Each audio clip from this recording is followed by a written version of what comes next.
السمو الملكي الأميرة من صاحب بكم جميعا نتقدم بالشكر من صاحب السمو الملكي الأمير الحسن بن طلال المعظم وسمو الأميرة سمية بنت الحسن المعظم لتكرمهم برعاية مؤتمرنا هذا، وكل الشكر لمعالي المهندس محمد النجار لتشريفه مؤتمرنا هذا، ومعالي الدكتور بدر الشريعان لتشريفه الأردن ومؤتمرنا هذا، وكذلك الدكتور عبد القوي خليفة رئيس مجلس إدارة شركة القابضة ومندوبة الجامعة العربية السيدة إيناس.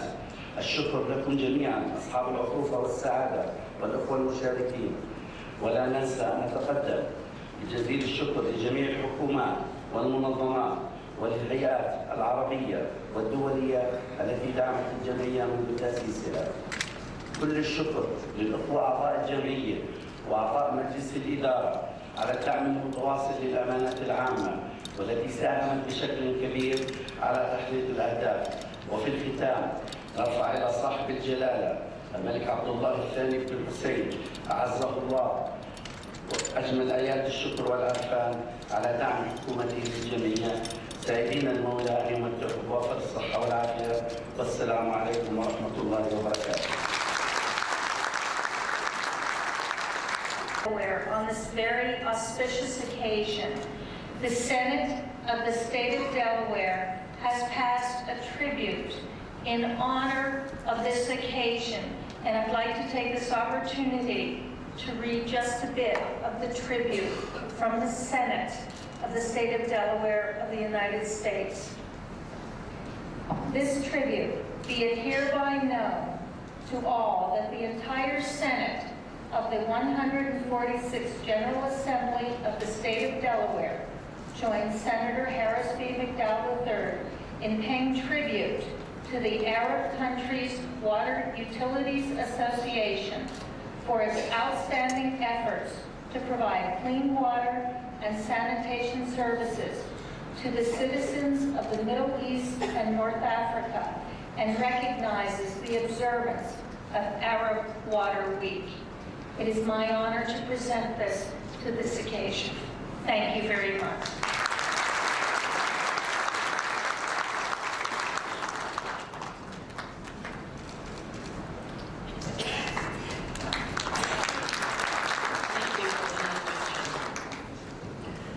إن هذا المؤتمر الذي جرى. بسم الله الرحمن الرحيم.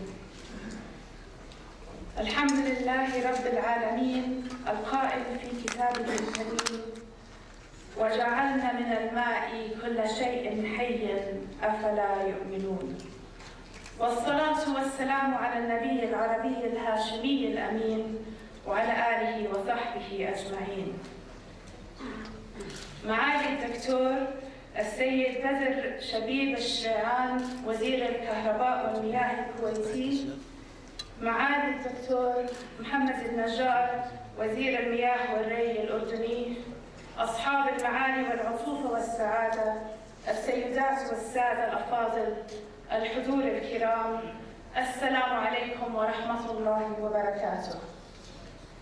أحييكم جميعا تحية المحبة والاعتزاز في هذا اليوم الذي نتناول فيه موضوعا حيويا من أكثر الموضوعات تأثيرا على حياتنا ومستقبلنا، ألا وهو إدارة مواردنا المائية المحدودة والمتنازع عليها، والتي سيكون لها الأثر الكبير في تشكيل طبيعة حضارة منطقتنا في العقود القادمة. إننا نواجه تحديات كبيرة تنذر بلا شك بأزمات سياسية واقتصادية بين المجتمعات والدول، ويجب أن لا نستهين بقدراتنا على التخطيط لمستقبلنا، فنحن بالفعل قادرون على ذلك، مؤكدة على أن الحدود بين الأقطار لن يكون لها تأثير كبير على إدارة وتنظيم مواردنا الحيوية. السيدات والسادة الأكارم، إننا نعتز ونفتخر بأن يعقد الأسبوع العربي الأول للمياه في الأردن وأنا على يقين أن هذا الحدث سوف يسري بدايات تعاون بين الشعوب والحكومات. فمن المعلوم تاريخياً أن المياه ومصادرها كانت تؤدي إلى الانقسام بين الشعوب، وفي الوقت ذاته فإن استغلال الموارد المائية المحدودة بحكمة وذكاء كانت أيضاً سبب الحيوية للشعوب المزدهرة والحضارات العظيمة. Your Excellencies, ladies and gentlemen, water scarcity is the greatest test for our Arab states as this challenging century unfolds. Dealing with water issues will require recognition of the nature of water in the region and the variety of questions that surround its management. The fact is that this purest of elements is a focus for complex challenges that require the cooperative attention of many states and many disciplines. Our arid landscape, our low rainfall, and the high evaporation we experience are compounded by complex hydropolitical conditions and a rapidly growing population. We must acknowledge that building up a socio-economic structure of uneven water distribution has made our challenge a social one that crosses borders. In addition, the quality of our available water is under further attack from pollution and from mismanagement. The threat of drought caused by global climate change adds yet another dimension of uncertainty to water challenges in our region. In the face of these difficulties, the one thing of which we can be certain is that the demand for clean water will increase exponentially in the years to come. It is estimated that the total demand for water in our Arab region will increase from 205 billion cubic meters today to around 400 billion cubic meters by the year 2025. This increase is a challenge that we must face up to immediately if we are to succeed in averting a crisis. The fact is that per capita water share of the Arab region is below 800 cubic meters a year, whereas the worldwide average is around 10 times this number. Here in Jordan, one of the world's 4 water-poorest countries, this water share is less than 140 meters a year. In dealing with our water issues, we must remember that this challenge does not stand alone. Our water needs, combined with food security and environmental sustainability, to test our abilities to cooperate with creativity and intelligence. Indeed, the biggest weapon of mass destruction that this region can face is contaminated drinking water. In pursuing our discussions this week, it is important that we put the rights of our people to safe and sufficient water in an appropriate international context. We are helped in this by a recent statement by Ban Ki-moon, the United Nations Secretary General. According to Mr. Moon, safe drinking water and basic sanitation are intrinsic to human survival, well-being, and dignity. This should not be an insurmountable challenge to our efforts.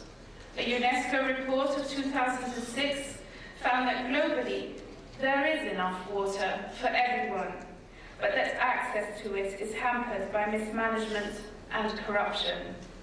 In recognition of all of this, the UN system has adopted the concept of safe drinking water as a fundamental human need and therefore a basic human right for all mankind. This must ignite our impulse to act.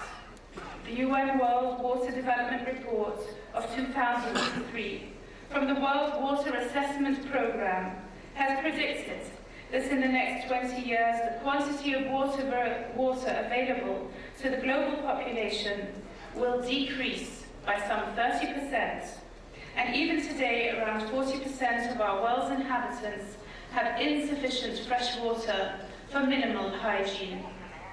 Despite these weighty findings, the following year, the UK charity WaterAid reported that one child dies every 15 seconds from easily preventable water-related diseases, often related to poor sewage disposal.